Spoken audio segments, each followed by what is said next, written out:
የተከበራችሁ ተመልካቾቻችን አዲስ ሚዲያ ኔትወርክ ኤኤምኤን የሰዓቱ ዜናችን ተጀምሯል። ቀደም ሲል ካስተዋወቅናቸው አበይት ጉዳዮቻችን በተጨማሪ ደግሞ ሪፖርተሮቻችን በተለያዩ ጉዳዮች ላይ መረጃ ያደርሱናል። በቀዳሚነት የሺዋስ ዋለ የኢትዮጵያ ኦርቶዶክስ ተዋሕዶ ቤተክርስቲያን የ2018 ዓ.ም የቅዱስ ሲኖዶስ ዓመታዊ ስብሰባ ጉባኤን ማካሄድ ጀምራለች። በጉባኤው ላይም እንግዲህ የተገኙት የኢትዮጵያ ኦርቶዶክስ ተዋሕዶ ቤተክርስቲያን ፓትርያርክ ብፁዕ ወቅዱስ አቡነ ማትያስ መልእክት አስተላልፏል። ወደ በኋላ ላይ የሺዋስ ዋለ በዝርዝር ይዞልን የሚመለስ ይሆናል። በተጨማሪም ባልደረባችን ራሄል አበበ በአዲስ አበባ ከተማ ለነዋሪዎች ምቹ መሰረተ ልማቶች የተሟሉላቸው ሞዴል መንደሮች እየተገነቡ ይገኛሉ። በእነዚህ ሞዴል መንደሮች ያሉ መረጃዎችን ታቀርብልናለች። የሰዓቱ ዜናዎችን በመምራት አብዮ ጸጋዬ ከመላ የስቱዲዮና የስርጭት ሙያተኞች ጋር አብሬያችሁ ቆያለሁ። ቀዳሚ ወዳደረግነው መረጃችን እናልፋለን። በ2018 በጀት ዓመት የመጀመሪያ ሩብ ዓመት ከነዳጅ ሽያጭና ማከፋፈል ሂደት ጋር በተያያዘ ህገወጥ ድርጊት በፈጸሙ ማደያዎች ላይ እርምጃ መውሰዱን የነዳጅና ኢነርጂ ባለስልጣን አስታወቀ። ዲጂታል ሽያጫቸው ከ50 በመቶ በታች በሆኑ 354 የነዳጅ ማደያዎች ላይ በአዋጁ መሰረት እርምጃ መወሰዱን የተገለጸው። በተመሳሳይ ዲጂታል ሽያጫቸው ዝቅተኛ በሆኑ 6 የነዳጅ አከፋፋይ ኩባንያዎች ላይ ለ2 ወራት የነዳጅ ጭነት እንዳይደረገላቸው መደረጉንም የባለስልጣኑ የህዝብ ግንኙነትና ኮሚኒኬሽን ስራ አስፈጻሚ በቀለች ኩማ ተናግረዋል። በሌላ በኩል የዲጂታል ሽያጫቸው መጠነኛ በሆኑ 7 ኩባንያዎች ላይ በአዋጁ መሰረት የመጨረሻ ማስጠንቀቂያ መሰጠቱን መጥቀሳቸውን የኢትዮጵያ ዜና አገልግሎት ዘግቧል።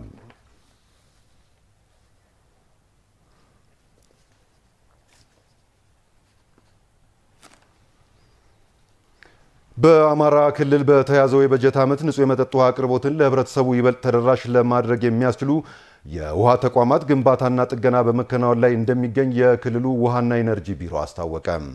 በተግባሩም 577,000 በላይ ህዝብ የንጹህ መጠጥ ውሃ ተጠቃሚ እንደሚሆኑ ተመላክቷል። የክልሉ ውሃና ኢነርጂ ቢሮ ምክትል ጥላሁን ኃላፊ ጥላሁን ሽመልስ በክልሉ ገጠርና ከተሞች የንጹህ መጠጥ ውሃ በበቂ ሁኔታ ተደራሽ የማድረጉ ተግባር ተጠናክሮ ቀጥሏል። በበጀት ዓመቱ ቀደም ሲል የተጀመሩ 35 መካከለኛና ከፍተኛ የውሃ ተቋማት ግንባታን አጠናቆ ለአገልግሎት በማብቃት የንጹህ መጠጥ ውሃ አቅርቦትና ተደራሽነት የማሳደግ ስራ እየተከናወነ እንደሚገኝ ተናግረዋል። እንዲሁም 1465 አነስተኛና መካከለኛ የውሃ ተቋማትን የመገንባትና በአገልግሎት ብዛት የተጎዱ የውሃ ተቋማትን በመጠገን ለአገልግሎት የማብቃት ስራ እንዲሁ ይሰራል። እንደ ኢትዮጵያ ዜና አገልግሎት ዘገባ በሚገነቡና በሚጠገኑ የውሃ ተቋማት ከ577,000 በላይ የህብረተሰብ ክፍል የንጹህ ውሃ መጠጥ ተጠቃሚ እንደሚያደርገው አብራርተዋል።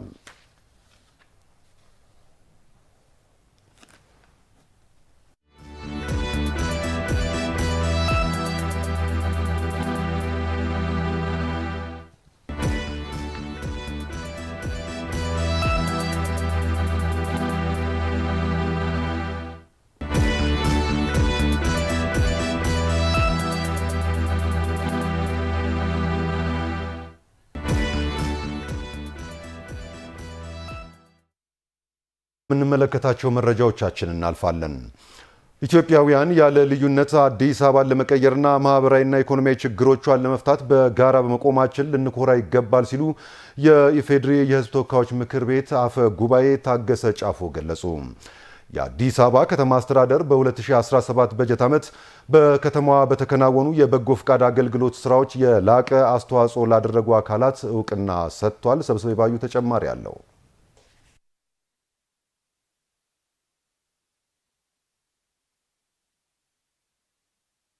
በአዲስ አበባ ከተማ አስተዳደር ባህል የሆነ በመጣው የበጎ ፍቃድ አገልግሎት ልበቀና ባለሀብቶችን በማስተባበር ባለፉት 7 ዓመታት የበርካታ ነዋሪዎችን ኑሮ ማቃናትና ማህበራዊ ችግራቸውን መፍታት ተችሏል። የከተማ አስተዳደሩም እነዚህን ልበቀና በጎ ፍቃደኞች በየዓመቱ በመሸለምና እውቅና በመስጠት በጎ ፍቃደኝነት እንዲበረታታ እያደረገ ይገኛል። በ2017 የበጀት ዓመት በከተማዋ በተከናወኑ የበጎ ፍቃድ አገልግሎት ስራዎች የላቀ አስተዋጽኦ ላደረጉ አካላት እውቅና በተሰጠበት ወቅት የተገኙት የኢፌዴሪ የህዝብ ተወካዮች ምክር ቤት አፈ ጉባኤ አቶ ታገሰ ጫፎ መስጠት አያጎድልም፣ በጎነትም በህዝብም በፈጣሪም የሚያስመሰግን ተግባር ነው ብለዋል። በጎ አሳቢዎች፣ ቀናዎች፣ ለወገን የምታስቡ ለሀገር የምታስቡ መስጠት መባረክ ነው፣ መስጠት አያጎልም፣ መለገስ አያጎልም ብላችሁ በባህላችንም በእምነታችንም የተከበረውን ይህን የተቀደሰ ተግባር ለመፈጸም የተጋችሁ የዛሬዎቹ የኛ እንቁዎች፣ በጎ አድራጊዎች፣ ባለሀብቶች፣ ወጣቶች፣ የተለያዩ ተቋማት በሙሉ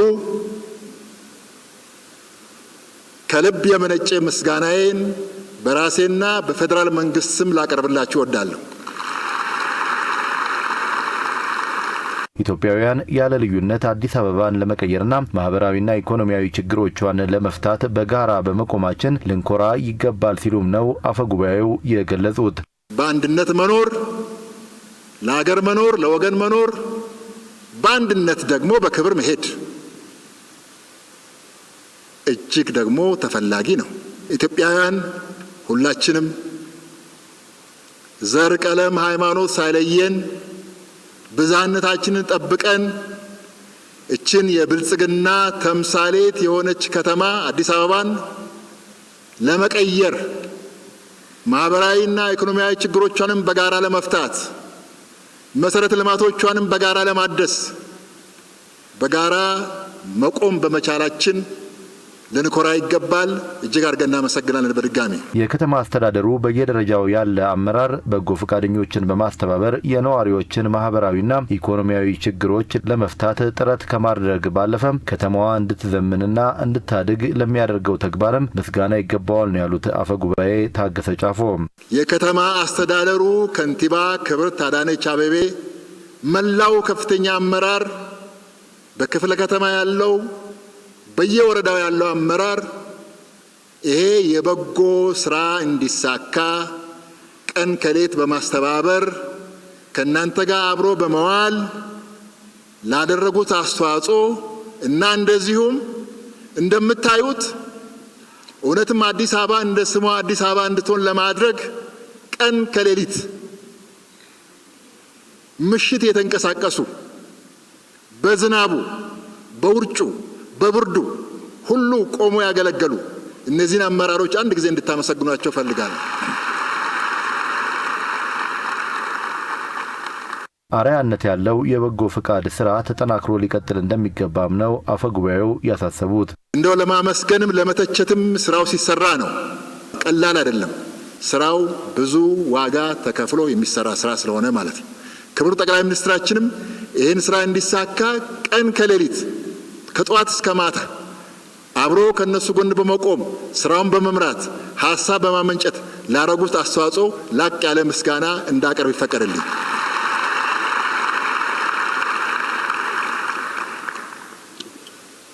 እንግዲህ የዚህ አይነት አርአያነት ያለው ተግባር ራሱም ስለሚናገር እኛም ሳንናገር የዚህ አይነት እንቁ የሆነ ተግባር በመፈጸማችሁ በጣም በፌዴራል መንግስት ስም በራሴ ስም በድጋሜ ላቅ ያለ ምስጋና ያቀረብኩ፣ አሁንም ለበጎ ስራ እንተባበር፣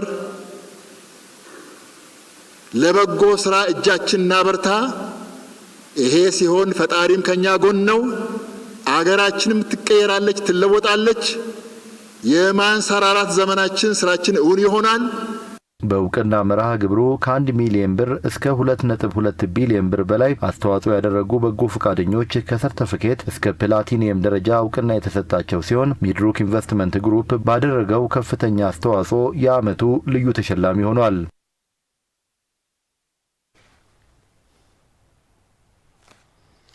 አዲስ አበባ ከተማ የዜጎችን ማህበራዊ ጫና በማቃለል ለሁሉም የምትመች ከተማ ለማድረግ በሚደረገው ጥረት ውስጥ የበጎ ፍቃድ ስራን እሴት በማድረግ ምሳሌ የሆነች ከተማ መሆኗን የአዲስ አበባ ከተማ ከንቲባ ወይዘሮ አዳነች አቤቤ ገለጹ።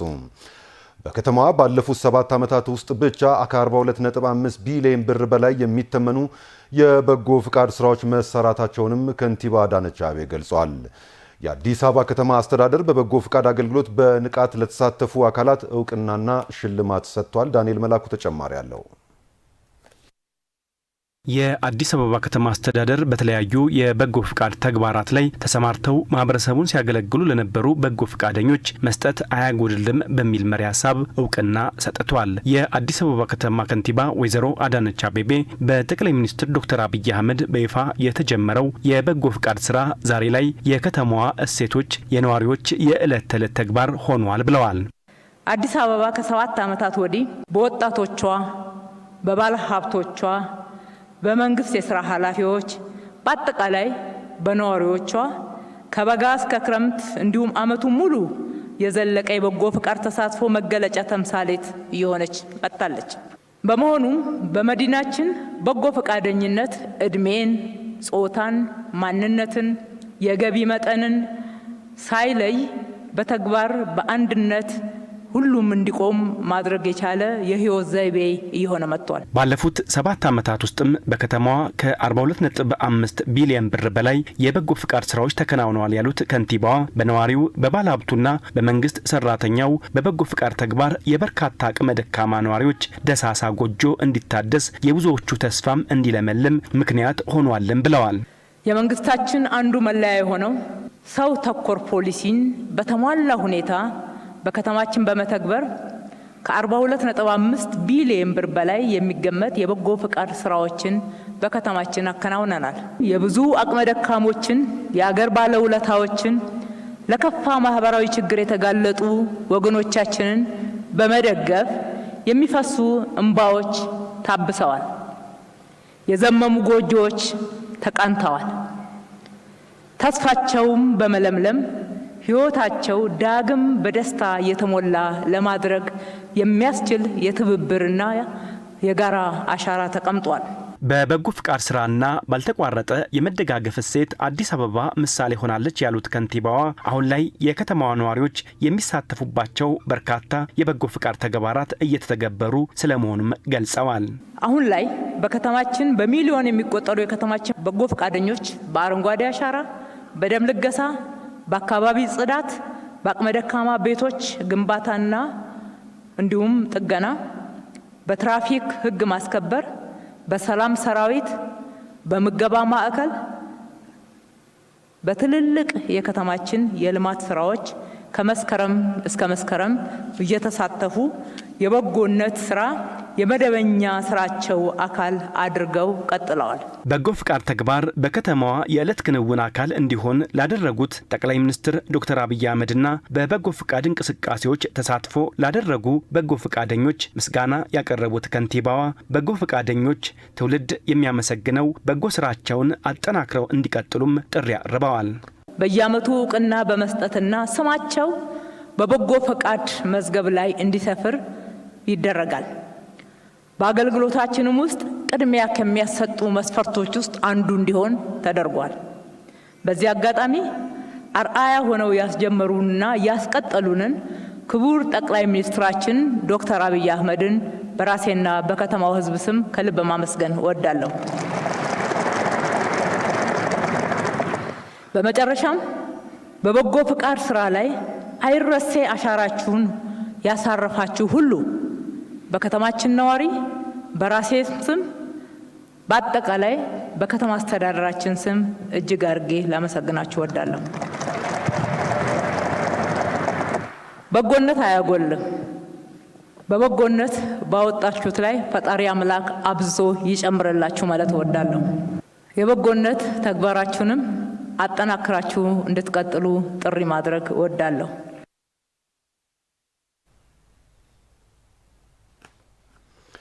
ባለፉት 7 ዓመታት በተሰሩ የበጎ ፍቃድ ስራዎች 42.5 ቢሊዮን ብር ግምት ያለው ግብዓት ማሰባሰብ መቻሉን የአዲስ አበባ ከተማ የህብረተሰብ ተሳትፎና በጎ ፍቃድ ማስተባበሪያ ኮሚሽን ኮሚሽነር ይመር ከበደ ተናገሩ። በአዲስ አበባ ከተማ በ2017 በጀት ዓመት በበጎ ፍቃድ ተግባር ላይ ተሰማርተው ከፍተኛ አስተዋጽኦ ላበረከቱ አካላት የእውቅናና ሽልማት መርሃ ግብር ተካሂዷል። ዝርዝሩን ከዊንታ ዘላለም እንከታተል። ካለፉት የለውጥ ዓመታት ወዲህ የበጎ ፍቃድ ተግባር በየዓመቱ እየጎለበተ መጥቷል። በአዲስ አበባ ከተማ ደግሞ ተግባሩ በስፋት እያደገ በመምጣቱ የበርካታ ዜጎችን ሕይወት ያቃኑ ስራዎች ተሰርተዋል። በ2017 በጀት ዓመት በበጎ ፍቃድ ተግባር ላይ ተሰማርተው ከፍተኛ አስተዋጽኦ ላበረከቱ አካላት የእውቅናና ሽልማት መርሃ ግብር ሲካሄድ የህብረተሰብ ተሳትፎና በጎ ፍቃድ ማስተባበሪያ ኮሚሽን ኮሚሽነር እንደተናገሩት ባለፉት የለውጥ ዓመታት የተሰሩ የበጎ ፍቃድ ስራዎች በተለያዩ ማህበራዊና ኢኮኖሚያዊ ችግር ውስጥ ለነበሩ ዜጎች እየደረሱ ናቸው። ባለፉት 7 የለውጥ ዓመታት በከተማችን እየተቀረጹ በተከናወኑ ከ15 በላይ ዋና ዋና አሳታፊ የበጎ ፍቃድ መርሃ ግብሮች ውጤታማ ሰው ተኮር ስራዎችን በማከናወን በከተማችን የበጎ ፍቃድ አገልግሎት ባህልና ተደራሽነቱ እንዳያድግ እየተደረገ ይገኛል። ከ2011 ዓመተ ምህረት ጀምሮ በተከናወኑ ሰው ተኮር በጎ ፍቃድ መርሃ ግብሮች 40576 የአቅመ ደካሞችና የአረጋውያን ቤቶችን በመገንባት 173530 ቤተሰቦችን የቤት ተጠቃሚ ማድረግ ተችሏል። በድግግሞሽ 5.5 ሚሊዮን በዝቅተኛ ደረጃ ውስጥ የሚገኙ የህብረተሰብ ክፍሎችን ማዕድ በማጋራት ለ133631 ነዋሪዎች 3 ወርና ከዚያ በላይ ከድርጅቶችና ግለሰቦች ጋር ትስስር በመፍጠር እንዲሁም 1313 ወላጆቻቸውን ያጡና ለችግር ተጋላጭ የሆኑ ህፃናትን በተለያዩ አማራጮች ድጋፍ እንዲያገኙ በማድረግ ተጠቃሚ ማድረግ ተችሏል። የበጎ ተግባር በመዲናዋ ባህል ሆኖ እንዲቀጥል የተሰሩ ስራዎች ለውጥ ማምጣታቸውን የተናገሩት ኮሚሽነሩ በዚህም በ7 ዓመታት ውስጥ በድግግሞሽ ከ3 ሚሊዮን በላይ በጎ ፈቃደኞች መሳተፋቸውን ተናግረዋል። የወሰን የለሽ ፕሮግራም በማዘጋጀት የህዝብ ለህዝብ ግንኙነት በማጠናከር አዲስ አበባ የበጎነት ልምድ ለሌሎች ክልሎችና ለ15 የአፍሪካ ሀገራት የማካፈል ስራ በማከናወን ወደ 21168 በጎ ፈቃደኞች እንዲሳተፉበት ተደርጓል። በአጠቃላይ ባለፉት 7 የለውጥ ዓመታት በከተማችን በድግግሞሽ በየዓመቱ ከ3 ሚሊዮን በላይ በጎ ፈቃደኞችን በማሳተፍ 8.1 ሚሊዮን በድግግሞሽ የህብረተሰብ ክፍሎችን ተጠቃሚ ማድረግ የተቻለ ሲሆን በተከናወኑ ፕሮግራሞችም 42.5 ቢሊዮን ሀብት ማሰባሰብ የተቻለበት ሁኔታ ተፈጥሯል። የእውቅና መርሃ ግብሩም ለቀጣይ ስራዎች መሰረት የሚጥልና በጎነትን የሚያበረታታ መሆኑን የተናገሩት አቶ ይመር በቀጣይም ሁሉም በጎነትን አጠናክሮ እንዲቀጥል ጠይቀው በእስካሁኑ ለተሳኩ ስራዎችም ኃላፊነታቸውን ለተወጡ አካላት ምስጋና አቅርበዋል። ይሄ የምስጋና መድረክ ለቀጣይ ሰው ተኮር ስራዎቻችን ውጤታማነት መሰረት በመጣልና ተነሳሽነት በመፍጠር በከተማችን ማህበራዊና ኢኮኖሚያዊ ችግሮችን በዘላቂነት ለመፍታት የያዝነውን ከተማ አቀፍ ንቅናቄ ስኬታማ ማድረግ የሚችል ነው። በመዲናዋ በ2017 በጀት ዓመት በበጎነት ለተሳተፉ አካላት የብር የወርቅና የፕላቲኒየም ደረጃ ሽልማት ሰጥታለች።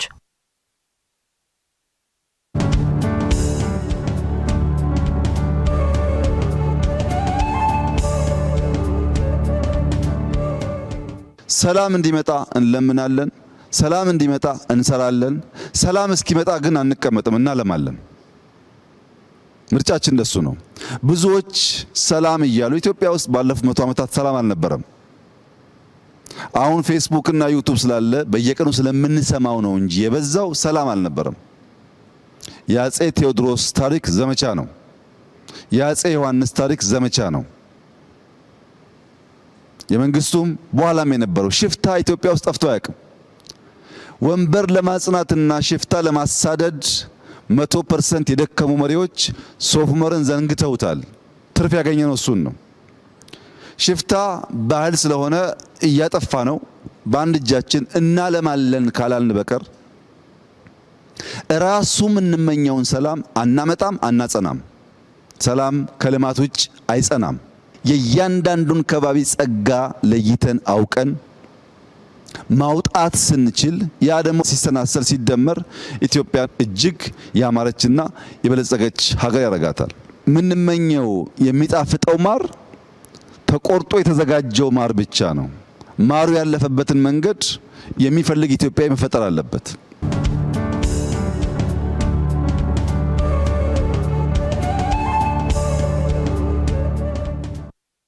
የአዲስ አበባ ከተማ ቤቶች ልማት አስተዳደር የመምህራንን የቤት ልማት ጨምሮ የዜጎችን የመኖሪያ ቤት ጥያቄ ለመመለስ የጀመረውን ተግባር አጠናክሮ መቀጠል እንዳለበት በአዲስ አበባ ምክር ቤት የመሬትና ግንባታ ጉዳዮች ቋሚ ኮሚቴ አሳሰበ። ቋሚ ኮሚቴው የቢሮው የሩብ ዓመት አፈጻጸምን ገምግሟል። ፍቃዱ መለሰ ተጨማሪ አለው።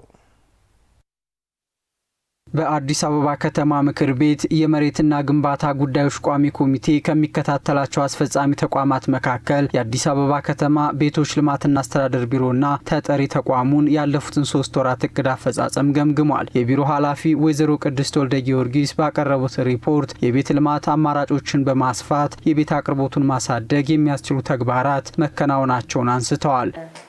መንግስትና በግል አጋርነት ወደ 120 ሺህ የሚሆኑ ቤቶችን ለመስራት ከተማ አስተዳደሩ ብዙ ርቀት እንደሄደ ይታወቃል። ወደ 97106 የሚሆኑ ቤቶች ለመጀመር ዝግጁ የሆኑበትና ቤቶችም ደግሞ የተጀመሩባቸው አካባቢዎች ላይ በቂ የሆነ ድጋፍና ክትትልን አድርገናል። በመንግስት በጀት ብቻ 50305 ቤቶችን እንሰራለን ብለን ቅድመ ዝግጅት አጠቃላይ የኤንኤችዲዩ ይሁን ኤቭሪቲንጉ ዲዛይኑ ምናምኑ ተጠናቆ ወደ ስራ ዝግጁ ያደረግነውን ትልቁ የከተማ አስተዳደሩ ስራ በዚህ መሰረት እንደ ቤቶች ደግሞ ድጋፍና ክትትል የምናደርግባቸው ነው የሚሆኑት ማለት ነው። ቢሮው አገልግሎቶችን ዲጂታል ማድረግና የፕሮጀክት ቁጥጥሩንም በቴክኖሎጂ ታግዞ እየመራ መሆኑም ተመላክቷል። ሪፖርቱን ያዳመጡት የቋሚ ኮሚቴው አባላትም የቤት ልማት መርሃ ግብር አማራጮችን በማስፋት የዜጎችን የመኖሪያ ቤት ፍላጎት ለመመለስ የተጀመረው ጥረትን ማጠናከርና አገልግሎቱን የማሻሻል ተግባራትን ቢሮው አጠናክሮ እንዲቀጥል ጠቁመዋል። ቀናጅና በተናበበ ሁኔታ የውል እድሳት ስራ በጥንቃቄ እየተመራ ነው። ግን የተወሰነ ጥረት አለ። ምንድነው የሲስተም ሰርቨር ስሎ መሆን ስለይ ብታይ ከመብራት ጋር ከመንገድ ጋር ከሌሎች አካላት ጋር በዚህ በሚደረግ ቅንጅት ኮሚቴው የሚመራው ቤቶች ነው። በኃላፊነት የሚመራው ቤቶች እስከሆነ ድረስ ህብረተሰቡ እንደዚህ አይነት የሚያነሳቸው ጥያቄዎች ተጠያቂ የሚሆን አካል በዚህ በግምገማው ሂደት ላይ ማስቀመጥ ተገቢ ነው ብዬ ነው የማምነው። በ2018 በመንግስትም በግልም በባለሀብቱም 191886 ቤቶችን ገነባለን። ይህ ትልቅ ስኬት ነው። በነገራችን ማቀድ ራሱ ለሰክሰስ ያደርሳል ብዬ አስባለሁና ይሄን እቅድ እውን ለማድረግ እንግዲህ ሰፊ የባለድርሻ አካላት ርብርብ ያስፈልጋል። ቤት ልማቱም በቤት አስተዳደሩም ላይ እየተሰራ ያለው ስራዎች እጅግ የሚደነቁ ናቸው።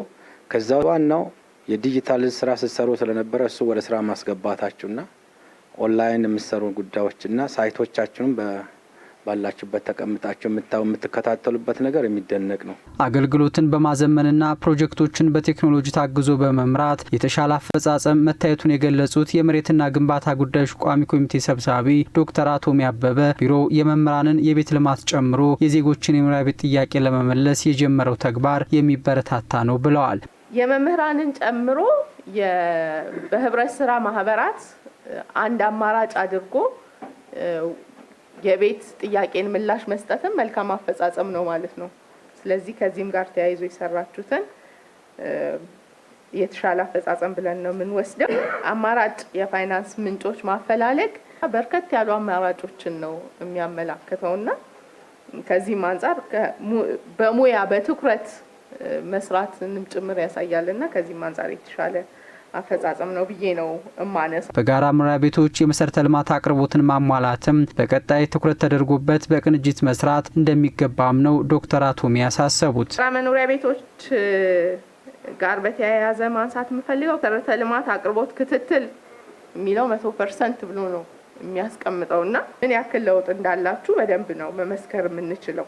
አሁንም ግን ቢሆን ደግሞ በሁሉም አካባቢዎች ላይ ከውሃ ከመብራት ከሊፍት ከመሳሰሉት ጋር ዝርዝሮቹን ደግሞ ሙያዊ የሆኑትንም ጉዳዮች እናንተ የምታውቋቸው ስለሆነ ከነኚህ ጋር ተያይዞ መስራት ይገባናል። ቅንጅታዊ አሰራራችንን ውጤታማ መሆኑን ማረጋገጥ ተጠያቂነት ማረጋገጥም ጭምር ማለት ነው።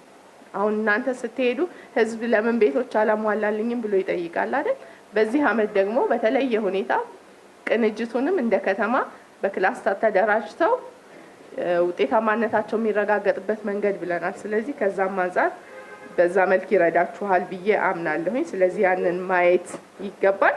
የአዲስ አበባ ከተማ ቤቶች ልማትና አስተዳደር ቢሮ በሩብ ዓመቱ ከ270 ሚሊዮን ብር በላይ ገቢ መሰብሰቡም ተመላክቷል።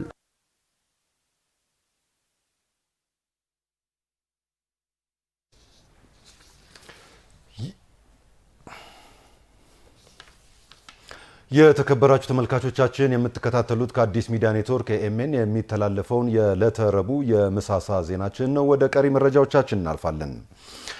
አዲስ አበባ ከተማ የደንብ ጥሰት የማይታይበት ከተማ ለማድረግ የተጀመረውን ጥረት ለማሳካት ባለድርሻ አካላት ተቋማት በትብብር ሊሰሩ እንደሚገባ የአዲስ አበባ ከተማ ደንብ ማስከበር ባለስልጣን አስታወቀ።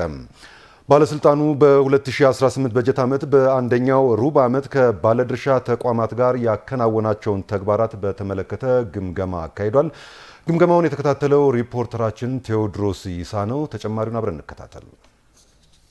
የአዲስ አበባ ደንብ ማስከበር ባለስልጣን በ2018 በጀት ዓመት በአንደኛ ሩብ ዓመት ከባለድርሻ ተቋማት ጋር ያከናወናቸውን ተግባራት በተመለከተ ገምግሟል። የባለስልጣኑ ስራ አስኪያጅ ሻለቃ ዘሪሁን ተፈራ የከተማዋን ደንብ መተላለፍ ለመከላከልና ለመቆጣጠር በተሰሩ ስራዎች ተጨባጭ ውጤቶች ተገኝተዋል ብለዋል። በዚህም ባለስልጣኑ ከባለድርሻ ተቋማት ጋር በሰራቸው ስራዎች የደንብ መተላለፍ 83 በመቶ መቀነሱን ስራ አስኪያጁ ተናግረዋል። አዲስ አበባ ደንብ ማስከበር ባለስልጣን በከተማ ውስጥ የሚስተዋለውን የደንብ መተላለፍ የመቆጣጠር የመከላከል ኃላፊነት ተሰጥቶት በርካታ ስራዎችን ነው ሲያከናውን የቆየው። በከተማችን ውስጥ የሚስተዋሉ የደንብ መተላለፎችን በጋራ ሆነን በመስራታችን የጋራ ውጤት አምጥተናል ማለት ነው። ከባለፈው ዓመት ሩብ ዓመት ጋር አነጻጽረን ስናይ ከ2017 አሁንም የደንብ መተላለፉ በ83% ቀንሰናል። ለከተማው ሁለንተናዊ እድገት ደንብ መተላለፍ የማይፈጠርባት ከተማ ለማድረግም የተጀመሩ ተግባራትን በትብብር አጠናክሮ መቀጠል ይገባል ሲሉም ሻለቃ ዘሪሁን ተፈራ አስገንዝበዋል። በጋራ በመደመራችን የተሻሉ ውጤቶችን ለከተማችንም እድገት ለተቋሞቻችንም እድገት አምጥተናል ማለት ነው። ተልኳችን ባቀናው ልክ እንዲፈጸምም አድርገናል።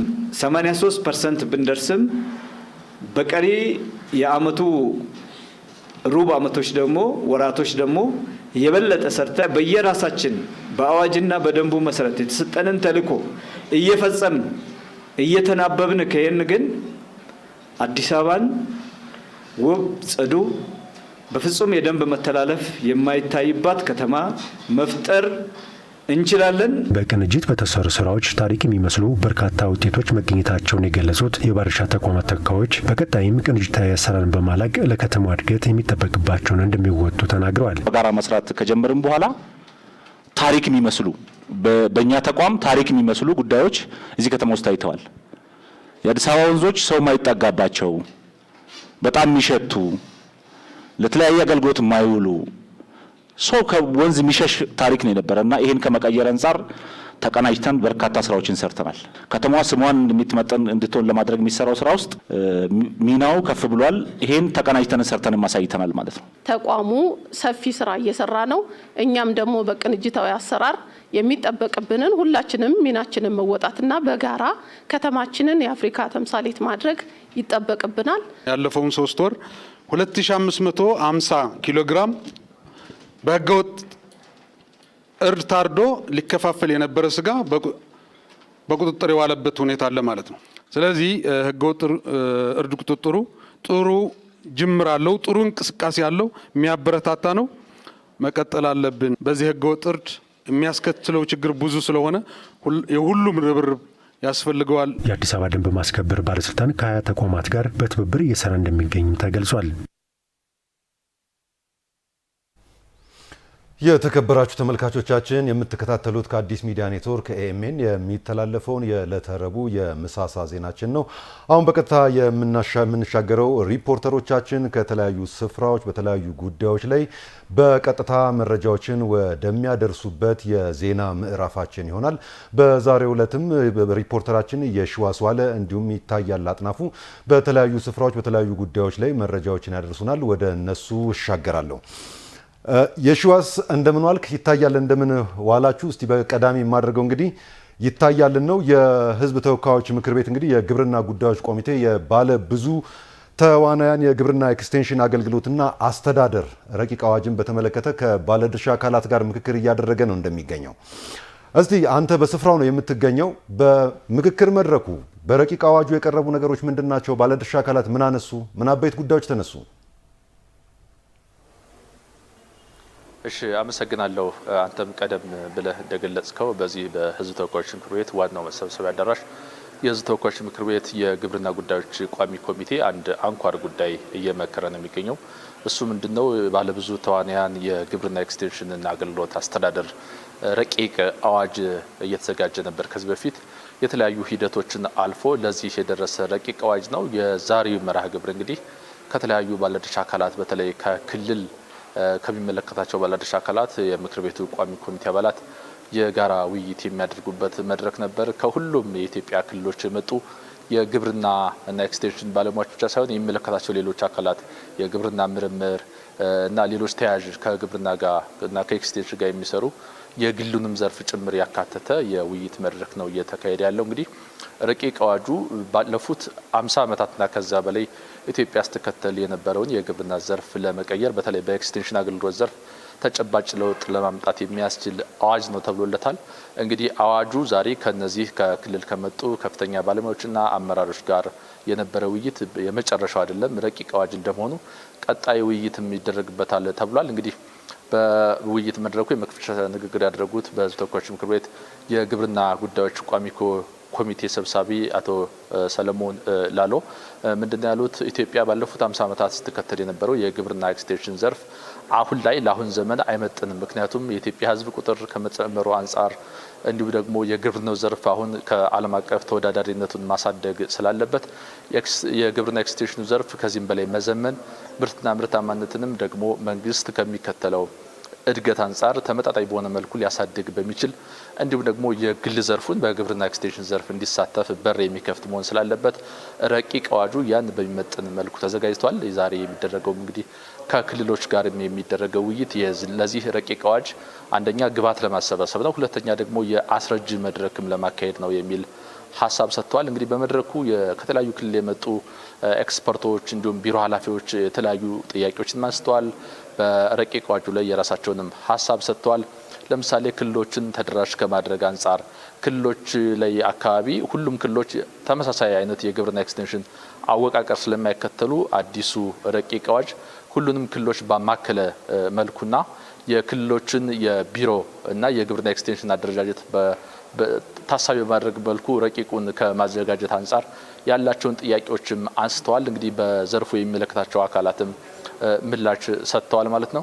እንግዲህ በውይይቱ ከተነሱ ጉዳዮች መካከል የኢትዮጵያ የግብርና ኤክስቴንሽን እንግዲህ ብዙ ውጣ ውረዶችን ያሉበት በአንድ ወቅት የተሻለ አፈጻጸም ኑሮት አሁን ደግሞ ችግር ውስጥ ያለ እንዲሁም ኤክስቴንሽን ዘርፉ የአሁኑን የግብርና ዘመናዊነት የሚመጥን ስላልሆነ እንዴት ስብራቶችን ጠግን የሚሉ ባለሙያዎቹ ሀሳብ አንስተዋል። እንግዲህ በግብርና ኤክስቴንሽን ዘርፍ እየታዩ ያሉ ስብራቶችን በመጠገን ኢትዮጵያ እንዳቀደችው በግብርናው ዘርፍ እንግዲህ ኢትዮጵያ የግብርና ዘርፍ የተሰማራው አርሶ አደር ቁጥር እንግዲህ ከ80% በላይ ነው የሚባለው። ይህን የሚመጥን ዘመናዊ የግብርና ስርዓትን ለማካሄድ የግብርና ኤክስቴንሽን ማዘመን እንደሚገባ ከተለያዩ ባለሙያዎች ግብዓት ተነስቷል። እንግዲህ በግብርና ዘርፍ ብዛት ጥራትና ቀጣይነት ያለው ምርትና ምርታማነትን ለማሳደግ የግብርና ኤክስቴንሽኑ ዘርፍ በጣም ወሳኝ ሚና እንዳለው ታምኖበት ወደ ስራ መገባቱን ተገልጿል ማለት ነው። በመድረኩ እንግዲህ አሁን ላይ ሀገራችን ከደረሰችበት የእድገት ሁኔታ አንጻር እንዲሁም የህዝብ ብዛት፣ የምግብ ፍላጎት መጨመር እንዲሁም የምግብና ለገበያ የሚቀርብ ምርትን ኋላ ቀርነትን ከማስወገድ አንጻር የግብርና ኤክስቴንሽንን ከዚህም በላይ ማሳደግ እንደሚገባም ተገልጿል። እንግዲህ በዚህ በሕዝብ ተወካዮች ምክር ቤት የግብርና ጉዳዮች ቋሚ ኮሚቴ ረቂቅ አዋጅ ውይይት ላይ እንግዲህ አዲስ አበባን በመወከልም ከአዲስ አበባ የተለያዩ አካላት ከምክር ቤትም ተወካዮች ተገኝተዋል። እንግዲህ የአዲስ አበባ ተወካዮች ያነሱት ጥያቄ ምንድን ነው? የግብርና ኤክስቴንሽን አገልግሎትና አስተዳደር ረቂቅ አዋጁ በተለይ የከተማ ግብርናን አሁን ካለበት አካሄድ ላቅ ባለ ደረጃ እንዲፈጽም ከማድረግ አንጻር ከከተማ ግብርና አንጻር እንዴት ተቃይቷል? የገጠርና የከተማውን ግብርና አቆራኝቶ ረቂቅ አዋጁ ከመዋጀት አንጻር ምን ያክል ሄዷል የሚለውን በዝርዝር የአዲስ አበባ ተወካዮች ለማንሳት ጥረት አድርገዋል። ለሀገራችን የውጭ ምንዛሬ ከማስገኘት አንጻር የግብርና ኤክስቴንሽኑ ተጨባጭ እርምጃዎችን ከመውሰድ አንጻር ረቂቅ አዋጁ ምን አካቷል የሚሉ ጥያቄዎችን በዝርዝር ተዳስሰዋል።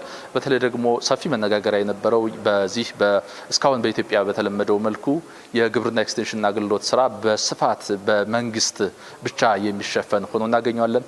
ነገር ግን በአዲሱ ረቂቅ አዋጅ መሰረት የግሉ ዘርፍም በተለያዩ መልኩ በግብርና ኤክስቴንሽን ዘርፍ ገብቶ ተዋናይ የሚሆንበት ባለድርሻ አካላትም በብዛት የሚሳተፉበት አሰራር ተዘርግቷልና በዚህ ደግሞ የግሉ ዘርፍ በዚህ በግብርና ኤክስቴንሽን ሲሰማራ የራሱ የሆነ ህግ ማዕቀፍና አሰራር መመሪያ እስከታች ድረስ መውረድ ስላለበት የአርሶ አደሮቹን ማምታታት ውስጥ እንዳይገባ ወይም ደግሞ አርሶ አደሮቹ በነፃ ገበያ ደግሞ ሰዎች ወደ ግብርና ኤክስቴንሽን የግሉ ዘርፍ ሲገባ አርሶ አደሮቹ ከአላቸው ግንዛቤ አንጻር ወደ ሌላ ችግር ውስጥ እንዳይገቡ መንግስት እነዚህን የመከታተል ማዕቀፍ አለ ወይ የሚሉ ጥያቄዎች በስፋት ተነስተው ውይይት ተደርጎበታል።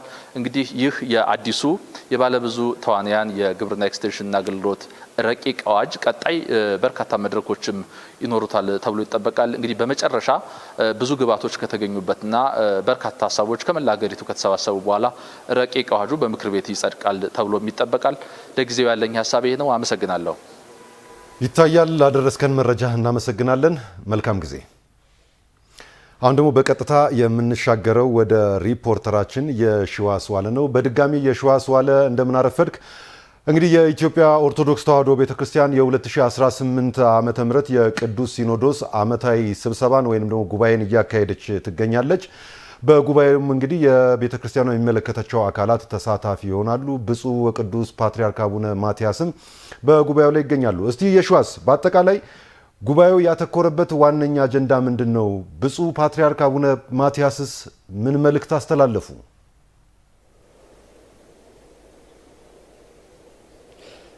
እንደምን ዋላችሁ ተመልካቾቻችን። እንግዲህ ዛሬ ጥቅምት 12 ነው። ጥቅምት 12 2018 ደግሞ ሁልጊዜ በየዓመቱ ጥቅምት ወር ላይ የኢትዮጵያ ኦርቶዶክስ ተዋሕዶ ቤተክርስቲያን ሲኖዶስ ቅዱስ ሲኖዶስ ማለት ነው ዓመታዊ ጉባኤውን ወይም ምልአተ ጉባኤውን ስብሰባ የሚያደርግበት ወር እንደሆነ ይታወቃልና የዘንድሮ የ2018 ዓመተ ምህረትም ይሄው የቅዱስ ሲኖዶስ ምልአተ ጉባኤ ዓመታዊ ስብሰባ ዛሬ ተጀምሯል ማለት ነው። በርካታ ነገሮች እንግዲህ በዚህ ሲኖዶሱ ላይ ይነሳሉ፣ ውሳኔዎችም ይወሰናሉ። የኢትዮጵያ ኦርቶዶክስ ተዋሕዶ ቤተክርስቲያን ትልቁ ወሳኙ አካል ይሄ ቅዱስ ሲኖዶስ እንደሆነ ይታወቃልና በርካታ በሀገራችን ዙሪያ የሚነሱ ጉዳዮችም በዚህ ሲኖዶስ ውሳኔ የሚሰጥባቸው እንደሚሆን ነው የሚጠበቀው። የዘንድሮን የሲኖዶስ ምልአተ ጉባኤ በዓልን የቅዱስ ፓትርያርኩ ወይም የኢትዮጵያ ኦርቶዶክስ ተዋሕዶ ቤተክርስቲያን ፓትርያርክ ብፁዕ ቅዱስ አቡነ ማትያስ ማለት ናቸው እንትን አድርገዋል፣ ቡራኬ አድርገው ጉባኤውን ከፍተውታል ማለት ነው።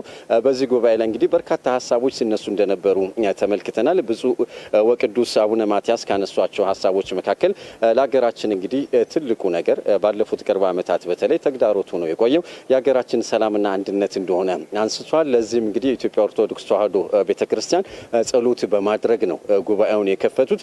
በቀጣይም እንግዲህ በተለይ ነፍጥ አንግበው ወደ በረሃ የገቡ በርካታ ወገኖች እንዳሉ ይታወቃልና እነዚህ ወገኖች እንግዲህ የአንድ ሀገር ሰላም አንድነት የሚጠበቀው እነዚህ ወገኖች ነፍጣቸውን አስቀምጠው በመነጋገርና በሰላም ሲያምኑ ብቻ እንደሆነ የሀገራችን መጻኢ ተስፋ ቀጣይም ትውልድ የሚመካበት ወይም የሚኖርበት መጻኢ ተስፋ የሚኖረው ሰላም እና ሰላምን አማራጭ በማድረግ ብቻ እንደሆነ ብፁዕ ወቅዱስ አቡነ ማትያስ አንስተዋል ማለት ነው። የማንኛውም ሃይማኖት እንግዲህ መሰረታዊ ፍልስፍናው ወይም እሳቤው ሰላምና አንድነትን መስበክ እንደሆነ ይታወቃል። በተለይ ትውልድ ላይ የሚሰሩ በርካታ ሃይማኖቶች እንዳሉ ይታወቃል። የሃይማኖት ትልቁ መሰረትም አንድነትን፣ ፍቅርን፣ ሰላምን መስበክ እንደሆነ የማህበረሰቡም ሞራልና ልዕልና ከፍ እንዲል ካስፈለገ የሃይማኖት ተቋማት የኢትዮጵያ ኦርቶዶክስ ተዋሕዶ ቤተክርስቲያን በእርግጥም ለብዙ ሺህ ዓመታት ልንለው እንችላለን፣ ለበርካታ ምዕት ዓመታት እነዚህን ስራዎች ስትሰራ ቆይታለች። በሰላም በአንድነት በፍቅር ሀገር ጸንቶ እንዲቆም ሀገር የልማት ጎዳና ተከትሎ እንዲጓዝ ለማድረግ የኢትዮጵያ ኦርቶዶክስ ተዋሕዶ ቤተክርስቲያን ምዕተ ዓመታትን ያስቆጠሩ ታሪኮች እንዳሏት ይታወቃልና አሁንም ይህንን አስቀጥሎ መቀጠል እንደሚገባ በሲኖዶሱ ላይ በተለይ ብፁዕ ወቅዱስ አቡነ ማትያስ ያነሱበት ሁኔታ አለ። በተለይም ግን በቅርብ ጊዜያት ዓመታት ቤተክርስቲያንም ምእመናኑም ተቸግረው ያሉበት ሁኔታ እንዳለ ያነሱበትን አጋጣሚ መልስማት ወይም መመልከት ችለናል ማለት ነው። በስፍራው ተገኝተን ነው የተመለከትነው። ነገር ግን እነዚህ ችግሮች ተቀርፈው በአጭር ጊዜ ውስጥ ሀገራችን የጀመረችውን የልማት ጎዳና ተከትላ ሌሎች የአውሮፓ ሀገራትም ይሁን ሌሎች የአሜሪካ ሀገራት፣ ሰሜን አሜሪካ ሀገራት፣ አውሮፓ ሀገራት የደረሱበት የልማት ደረጃ ላይ ለመድረስ ሰላምና አንድነት፣ መረጋጋት ትልቅ አስተዋጽኦ እንደሚያበረክት ያነሱበት ሁኔታ አለ። በተለይ ያለ ሰላም ምንም አማራጭ እንደሌለ ያነሱበትን አጋጣሚ ሰምተናል። በእርግጥም ቤተክርስቲያኗ ላይ የሚነሱ ከቅርብ ዓመታት ወዲህ እየተነሱ ይገኛሉ ብሎ ያነሷቸው ችግሮች አሉ። እነዚህ ችግሮችን ግን በመነጋገርና በሰላማዊ ሁኔታ ብቻ ነው መፍታት የሚገባው። አሊያም ሕግ በሚመራው መንገድ መልኩ ብቻ እነዚህን ቤተክርስቲያኗ የገጠሟትን ችግሮች መፍታት እንደሚገባ የሚያነሱበት ሁኔታ አለ። ከመላ ሀገሪቱ የተሰባሰቡ ሊቃነ ጳጳሳት እንዲሁም የሚመለከታቸው አካላት በዚህ ሲኖዶስ ስብሰባ ላይ እየተሳተፉ ነው የሚገኙት። ከመላ ሀገሪቱ የተሰባሰቡ ከመሆናቸው ጋር ተያይዞ በርካታ ሀሳቦች፣ በርካታ ችግሮችም ከነ መፍትሄዎቻቸው በዚህ ሲኖዶስ ላይ ቀኑ አልተገለጸም። ለመጪው ሳምንት እንግዲህ ይቀጥላል ተብሎ ነው የሚታወቀው። የመጨረሻው ቀን አይታወቅም። ነገር ግን መጪው ቀናት እንግዲህ እስከ ሳምንት ሊሆን ይችላል። ሲኖዶሱ በእነዚህ በሀገራዊ ጉዳዮች፣ በቤተ ክርስቲያኗ ጉዳዮች ውይይት እያካሄደ ነው የሚቆየው። በዚሁም የመፍትሄ ሀሳቦችም አብረው ይቀመጣሉ ተብሎ ይቀመጣል። እነዚህ ሊቃነ ጳጳሳት እንዲሁም ጳጳሳት ከየአካባቢው ከየክልሉ የተሰባሰቡት ሊቃነ ጳጳሳት እንግዲህ መፍትሄ ያመጣሉ ተብሎ ይታሰባል። በተለይ ለሀገር ሰላም፣ ለሀገር አንድነት ትውልዱ የልማት ጎዳናን ተከትሎ ብቻ እንዲጓዝ በማድረግ ረገድ ትልቅ አስተዋጽኦ ይኖራቸዋልና የሃይማኖት አባቶችም ትልቁ አስተዋጽኦ ይሄ ነው ተብሎ ይታሰባልና እነዚህ ሊቃነ ጳጳሳትና ጳጳሳትም በዚህ ሲኖዶስ ላይ የተሰባሰቡት ጳጳሳትም እነዚህን የመፍትሄ ሀሳቦችን አቅርበው እንግዲህ ለሀገር መፍትሄ የሚሆን ለሀገር ሰላም መጠበቅ፣ ለሀገር አንድነት፣ ለትውልድ ማደግ፣ ለሀገር ልማት ማደግ ትልቅ አስተዋጽኦ የሚያበረክቱ ሀሳቦች ይሰነዘራሉ ተብሎ ይጠበቃል። ለአሁኑ ግን በዚሁ ላብቃ። የሺዋስ ላደረስከን መረጃ እናመሰግናለን። መልካም ቀን።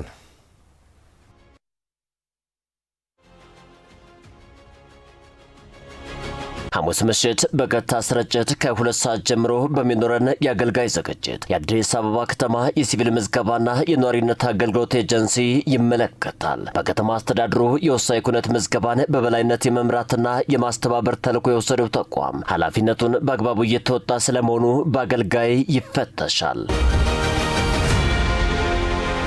የሲቪል ምዝገባና የነዋሪነት አገልግሎት ኤጀንሲ የወሳኝ ኩነት ምዝገባና የጥራትና የሽፋን ደረጃ ለመገምገምና ለመቆጣጠር የሚያስችል ጥናት በማካሄድ ምን ያክል ተግባራዊ እያደረገ ነው? አገልጋይ ይመለከተዋል።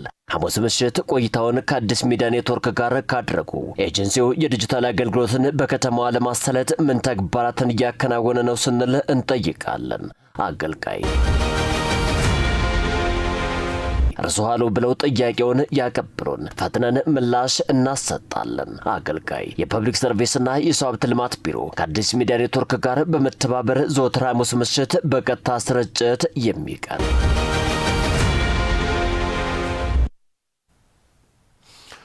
ሴቶች ሰላም በማስፈን ረገድ እያደረጉ ያለውን ተግባር አጠናክረው እንዲቀጥሉ ጥሪ ቀረበ። የአዲስ አበባ ከተማ ሰላምና ጸጥታ ቢሮ ሀገር በቀል የሰላምና የመቻቻል እሴቶችን ለትውልድ ግንባታ ላይ ከሴቶች የሚጠበቁ ሚናዎችን በማስመልከት ከከተማው ከተውጣጡ ሴቶች ጋር ከተማ አቀፍ ኮንፈረንስ አካሂዷል። ኮንፈረንሱን መሐመድ ኑራሊ ተከታትሎታል።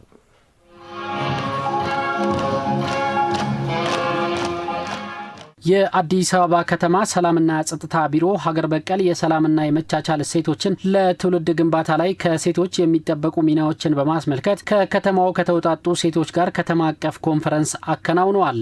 ሀገር በቀል የሰላምና የመቻቻል እሴቶችን ለማጎልበት የሚያግዝ ጥናታዊ ጽሑፍ በመድረኩ ላይ ቀርበዋል። ጥናታዊ ጽሑፉን መነሻ በማድረግ ከተሳታፊዎች ለተነሱ ሀሳብና አስተያየቶች ከመድረኩ ምላሽና ማብራሪያ ተሰጥቶባቸዋል።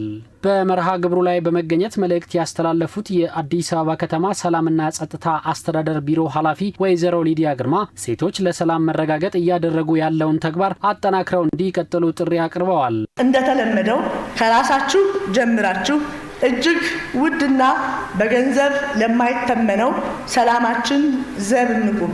ለሌሎችም ሰላም በመሆን አበክረን እንስራ። የወቅቱ አርበኝነትና ሀገር ወዳድነት ተግባራዊ መገለጫ ይሄ ነው። የከተማዋን ሰላም አስተማማኝና ዘላቂ በማድረግ ረገድ የሴቶች ሚና የማይተካ እንደሆነ የጠቀሱት ቢሮ ኃላፊዋ ሰላም የሁሉም ነገር መሰረት በመሆኑ ሴቶች ዘላቂ ሰላምን ለማስፈን አበክረው መስራት እንደሚጠይቅም ተናግረዋል። ሰላም የሁሉ ነገር መሰረት ነው። ሰላም ከሌለ ሰርቶ መለወጥና መበልጸግ አይቻልም። ሰላም ከሌለ ከቦታ ቦታ ተዘዋውሮ መስራትና ራስንና ቤተሰብን መለወጥ አይቻልም። ሰላም ከሌለ ልጅ ወልዶ መሳምና ለማዕረግ ማብቃትም አዳጋች ነው። በመሆኑ የኛ ሴቶች ቁልፍ ስራ ለሰው ልጆች በሙሉ በምድር ላይ ዘላቂ ሰላም እንዲያገኝ አበክሮ መስራት ነው። ከከተማዋ የተውጣጡ የኮንፈረንሱ ተሳታፊ ሴቶች እንደዚህ አይነት መድረኮች ይበልጥ ለመስራት እንደሚያነሳሳቸው ለኤኤምኤን ተናግረዋል። ሴቷን በዚህ መልኩ ዝግጁ ማድረግ ለሰላሙ ትልቅ ድርሻ አለውና ዛሬ እኛም የተሰጠን ስልጠናና ኮንፈረንስ እጅግ በጣም ጥሩ ነው። ብዙ ሀሳቦችን ወስደናል። እነዚህ ሀሳቦችን ደግሞ እኛ ይዘን ወርደን ያው ከኛ ጋር ላሉ ሴቶች እንደ ትምህርት የምንሰጠው ነው። ሰላም ያው የሴቷ ትልቁ ሚና ሰላም ነው። ስለዚህ ለሰላም ደግሞ ሁላችንም ግዴታ አለብን። አብሮነትን፣ እሴትን፣ ባህልንም ያላፈነገጠ ነገር ቀጥለጥ ብለን እንደነበሩ ተቻችለን መኖር እንዳለብን ነው ግንዛቤ ወሰድነው። የዛሬው ኮንፈረንስ እኛ ሴቶችን የበለጠ አቅማችን እንዲያዳብርልን የመጣ ኮንፈረንስ ነው። ትልቅ ኃላፊነትና አደራ የተጣለብን ቀን ነው ዛሬ ማለት ነው። ለኛ ልዩ ቀን ነው። በተለይ ለኛ ለሴቶች ልዩ ቀን ብዬ ነው የማስቀምጠው። ምክንያቱም የዚህን ያህል ትኩረት ተሰጥቶን ይህን የመሰለ ኮንፈረንስ በመሳተፌ እኔ እድለኛ ነኝ እላለሁ። የሀገራችን ጉዳይ በመቀነታችን ቋጥረን የምንዞር እናቶች ነንና ትልቁ ሚና እየተጫወትን የመጣ ነው። ቀጣይም ላይ ያሉትን አደራዎች ተቀብለን ከመንግስታችን ጎን በመቀመጥ አብረን በጎኑ መቆማችንንም የምናሳይበት ቀን ነው። መድረኩ በቀጣይ ሁሉንም የህብረተሰብ ክፍል በማሳተፍ እንደሚቀጥል ተመላክቷል። ወደ ጤና መረጃችን እንሻገራለን። የዛሬው የጤና መረጃችን የአእምሮ ጉዳይን የተመለከተ ይሆናል። አእምሮ እንደ ማንኛውም አካል ህመም የሚታመም ስለመሆኑ ባለሙያዎች ይናገራሉ። አእምሮ እንዳይታወቅ ታዲያ ግለሰብ፣ ቤተሰብ ብሎ ማህበረሰብ ማድረግ ስለሚገባቸው ጉዳዮች የስነ ልቦናዎች ባለሙያዎች ምክር ይሰጣሉ። ሪፖርተራችን አልማዝ ሙልጌታም እንግዲህ በዚህ ጉዳይ አስመልክታ የስነ ልቦና ባለሙያ ከሆኑት አቶ ሞገስ ገብረ ማርያም ጋር ቆይታ አድርጋ ተከታዩን ምላሽ ይዛ ተመልሳለች። አብረን እንከታተል። ሞገስ ገብረ ማርያም እባላለሁ። የስነ ልቦና ባለሙያ ነኝ። አሃ የስነ ልቦና አገልግሎት ውስጥ በዳይሬክተርነት እሰራለሁ። የአእምሮ ንጽህና ማለት አስተሳሰባችን፣ ስሜታችን፣ ባህሪያችን የሚበርዙ ነገሮች እንዳይገቡ ጥንቃቄ ማድረግ ነው። ወይም ደግሞ የመግባት እድል ካላቸው አስተሳሰባችንን እንዲያበላሹት፣ ስሜታችንን እንዳይበርዙት፣ ባህሪያችንን ደግሞ ይሄ አዎንታዊ ባህሪያችንን የምንለው ከሰው ጋር ያለን መስተጋብርን ሁሉ ችግር ውስጥ እንዳይከቱት የሚደረግ ቅድመ ጥንቃቄ ነው። ለአካላችን ንጽህናችንን እንጠብቃለን። አእምሯችን፣ ስሜታችን፣ ባህሪያችን ግን ንጽህና እንደሚያስፈልገው እንደሚታወክ እንደሚበረዝ አናቅምና ከውጪ የሚገቡ አእምሯችን ውስጥ የሚመላለሱ ነገሮችን ዝም ብለን ነው የምናስተናግዳቸው። ሳናጣራ እናስተናግዳቸዋለን። ይሄ ደግሞ ለተለያየ ችግር ያጋልጠናል። የዕለት ተዕለት ልምምዶቻችን የአእምሮ ንጽህናን እንዲጠብቅ ማድረግ ይቻላል። እንግዲህ ሁልጊዜ ከምናወራው ጋር አያይዘን ማንሳት እንችላለን። ለምሳሌ ዘመኑ የቴክኖሎጂ ዘመን ነው። በሶሻል ሚዲያ ብዙ ነገር እናያለን። አይናችን ያየውን ደግሞ ያስገባል። የሚያስገባው ደግሞ ወደ አእምሯችን ነው። በጆሮአችንም እንሰማለን።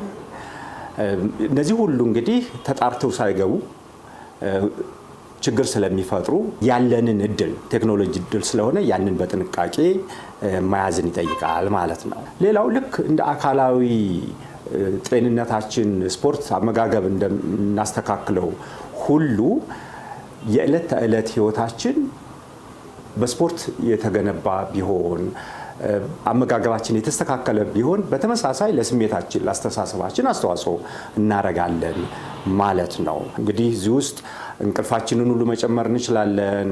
ጸሎታችንን ሁሉ ባህላችን በሃይማኖታችን የምናረጋቸው ነገሮች ሁሉ የአእምሮ ንጽህናችንን እንድንጠብቅ የሚያደርጉ አስተዋጽኦ የሚያደርጉ ናቸው። ንጹህ አስተሳሰብ ነው ወይ ያለን? ያልተበረዘ ነው ወይ? እሱን ደግሞ እንዴት ልጠብቀው? ስለዚህ ግለሰብ ላይ ትኩረት ያደረገ ንጽህና አንዱ ይሆናል ማለት ነው። ግለሰቡ ቅድም እንዳልኩት አስተሳሰቡን፣ ስሜቱን፣ ባህሪውን በጥንቃቄ ሲይዝ፣ በቤተሰብ ደረጃ ያሉ መስተጋብሮች፣ ቤተሰብ እርስ በርሳቸው ያለው ግንኙነት ምን ይመስላል? ቤተሰብ ውስጥ ያለ የስሜት ሁኔታ ምን ይመስላል? የኢኮኖሚ ሁኔታ ምን ይመስላል? ለንጽህናችን አስተዋጽኦ የሚያደርጉ ናቸው። ባህላዊ እሴቶቻችን እንዴት ነው እየተጠቀምንበት ያለ ነው? ከፍ ስንል እንግዲህ ማህበረሰብ እናገኛለን ማለት። እንደ ማህበረሰብ ደግሞ ምን አይነት የጋራ እሴቶች አሉ? ምን አይነት የመግባባት እሴቶች አሉ? እነሱን እንዴት ነው ለንጽህና የምንጠቀምባቸው? ከፍ ስንል እንግዲህ አገርን ነው የምናገኘው። በአገር ደረጃ ደግሞ አሁንም ያሉ እሴቶች አሉ፣ የጋራ እሴቶች አሉን። የጋራ የሆኑ የስነልቦና ውቅሮች አሉን። ምንም እንኳ የግለሰብ የስነልቦና ውቅር ቢኖረንም እንደ ማህበረሰብ ደግሞ ያለን የስነልቦና ውቅር አለ። እሱ ላይ ትኩረት ማድረግ ይኖርብናል ማለት ነው። የአእምሮ ንጽህና የሚባል ነገር አለ ብሎ መጠየቅ። የማህበራዊና የስሜት ደህንነት ትምህርት በሌላው ዓለም ይሰጣል። እኛ ሀገር ውስጥ በትምህርት ቤቶች ብናለማምድ ይሄንን ምናልባትም ከዚህ በፊት የነበረንም ነገር ሊሆን ይችላል። የሞራል የግብረ ገብ ትምህርት የምንለው ሩቅ አይደለም። ይሄ ከአእምሮ ጤንነታችን ጋር ከስነልቦና ጤንነታችን ጋር የሚዛመድ ነው። አዎንታዊ የሆኑ እሴቶች አሉ። እነሱን ማሳደግ ለአእምሮ ሰላማችን፣ ጤንነታችን፣ ንጽህናችን አስተዋጽኦ ያደርጋሉ። በአዲስ አበባ የኮሪደር ልማት ጋር ተያይዞ በልዩ ሁኔታ እየተተገበሩ የሚገኙ የሞዴል መንደሮች ትግበራ ዛሬ ላይ በርካታ ለውጦች እያመጡ ይገኛሉ። በዚህም የከተማዋን ውበት ከማጉላት በተጨማሪ የነዋሪዎችን ማህበራዊ መስተጋብር እያሳደጉ እንደሚገኙ እየተገለጸ ነው። በዚህ ጉዳይ ላይ ተጨማሪ መረጃ ልታደርሰን ባልደረባችን ራሄል አበበ በቀጥታ መስመራችን ላይ ነው የምትገኘው። ከእሷ ጋር ቆይታ እናደርጋለን። ራሄል እንደምን አረፈርሽ? እንግዲህ የአዲስ አበባ ከተማ አስተዳደር ከተማዋን እንደ ኑሮ ምቹ ለማድረግ ዘርፈ ብዙ የልማት ስራዎችን እያከናወነ ነው የሚገኘው። የመሰረተ ልማቶች የተሟሉላቸው ምቹ የመኖሪያ መንደሮችም እውን የማድረግ ስራዎች እየተሰሩ ነው። እስቲ ሞዴል መንደሮችም እየተፈጠሩ ነው። አንቺ የምትገኙ እዚያ አካባቢ ነው። እስቲ በአጠቃላይ ምን መረጃ አለሽ?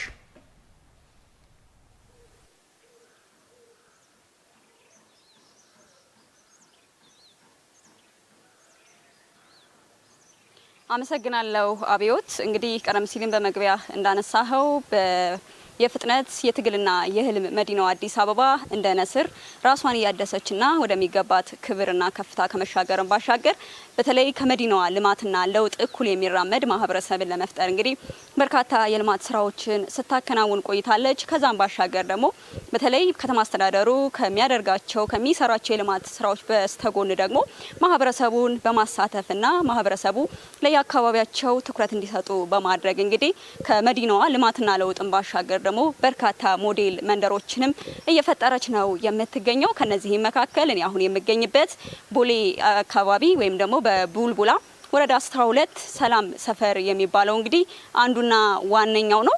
በዚህ መንደር ውስጥ እንግዲህ በርካታ የልማት ስራዎች የተከናወኑ ከመሆናቸው ጋር ተያይዞ እንግዲህ ይህ ሰፈር እንግዲህ ሞዴል ተብሎ እንዲጠራም አድርጎታል። እንግዲህ በዚህ መንደር ውስጥ በርካታ ሁነቶችንም ተመልክተናል። ከዛም ባሻገር በአጠቃላይ ይህን መንደር ሞዴል ያደረገው ምንድነው፣ ምንስ ተሰርቶ ነው የሚሉ ነገሮችንም ከመጠየቅም ከመልከታችንም መረዳት ችለናል። በዚህ መንደር ውስጥ እንግዲህ በርካታ መሰረተ ልማቶች እየተሟሉለት ለምሳሌ ማንሳት ብንችል የተለያዩ አረንጓዴ የህዝብ መዝናኛ ስፍራዎች ያሉት የህፃናት መጫወቻ፣ ላይብረሪ፣ እንዲሁም ጂም ቤቶች፣ የስፖርት ማዘውተሪያ ስፍራዎች፣ የህፃናት ማቆያዎችን ጭምር የያዘ ሁሉንም በአንድ ማዕከል ሰዎች የሚያገኙበትንም እድል እየፈጠረ ሆኖ መመልከት ችለናል። እንግዲህ ከነዚህ ልማቶች ከነዚህ ስራዎች ጋር ተያይዞ ይህ አካባቢ ቀደምት የነበረው ገጽ ምን ይመስላል፣ እዚህ ለመድረሱስ የነበረው የህብረተሰቡ ተሳትፎ በመልክ የሚገለጽ ነው የሚለውንም ስንጠይቅ ነበረ። ይህ አካባቢ እንግዲህ ከዚህ በፊት የነበረው መልክ ምቹ ያልሆነ፣ ጽዱ ያልሆነ፣ ለነዋሪዎችም ምቹ ያልነበረና የኮንስትራክሽን ተረፈ ምርቶች ሁሉ የተደፉበት መሆኑን በማንሳት እንግዲህ ከዛ በኋላ ይህንን መንደር ለሰዎች ምቹ እንዲሆን በማድረግ ረገድ ማህበረሰቡን በማደራጀትና በማሰባሰብ እንግዲህ የተለያዩ የልማት ስራዎችን በማከናወን ዛሬ ላይ ለመድረሱ አንስተውናል። እንግዲህ በዚህ መንደር ውስጥ የሚኖሩ ሰዎች አካባቢያቸውን ሁሉም እንደራሳቸው በመመልከትና በጉልበትም በእውቀትም በገንዘብም እንግዲህ የተለያዩ ድጋፎችን በማድረግ ነው እንግዲህ እንደነዚህ አይነት ምቹና ዘመናዊ የመኖሪያ መንደሮችን መፍጠር የቻሉት። እንግዲህ አዲስ አበባ ስማርት ሲቲ ለመገንባት በርካታ ስራዎችን እያከናወነች ነው የምትገኘው። ስማርት ሲቲ ለመገንባት ደግሞ እንግዲህ በየጎዳናው ከሚሰሩ ልማቶች ጎን ለጎን ደግሞ ለነዋሪዎች ምቹና ዘመናዊ የሰዎችን ያኗኗር ዘዬ የሚቀይሩ እንግዲህ አካባቢዎች ወሳኝ ሚና እንዳላቸው ይነገራል። እነዚህ ሞዴል መንደሮችም እንግዲህ ይህንን በማረጋገጥ ረገድ ትልቅ ሚና እንዳላቸውም መመልከት ችለናል። እዚህ አካባቢ እንግዲህ ቤቶችን ብቻ አይደለም ማህበረሰብን የመፍጠር ሙሉ በሁሉም ስልጡን የሆነ ዜጋን የማፍራትንም ህልም ያለመ ተግባር ነው እንግዲህ በዚህ ስፍራ ላይ የተከናወነው። ሌሎች በርካታ የልማት ስራዎችንም ስንመለከት ነበረ። በአጠቃላይ እንግዲህ ያነጋገርናቸው የማህበረሰብ ክፍሎች እንዳነሱልንም ከሆነ ሰዎች በጋራ መስራት ከቻሉ የያገባኛል ስሜት ካላቸው እንግዲህ ሁሉንም ማድረግ እንደሚቻልና አካባቢን መለወጥ ብቻ ሳይሆን ከአካባቢም አልፎ እንግዲህ እንደ ሀገር በርካታ ስራዎችን ለመስራት መተባበር፣ መተጋገዝ፣ በአንድ ዓላማ መቆም እንግዲህ ቁልፍ ተግባር እንደሆነ አንስተውልናል። በአጠቃላይ ምቹ የስልጡን ህዝብ መገለጫ የሚሆኑ መሰረተ ልማቶች የተሟሉበት ውብና ማራኪ ገጽታን መመልከት ችለናል። ራይል ላደረሽ መረጃ እናመሰግናለን። መልካም ቀን።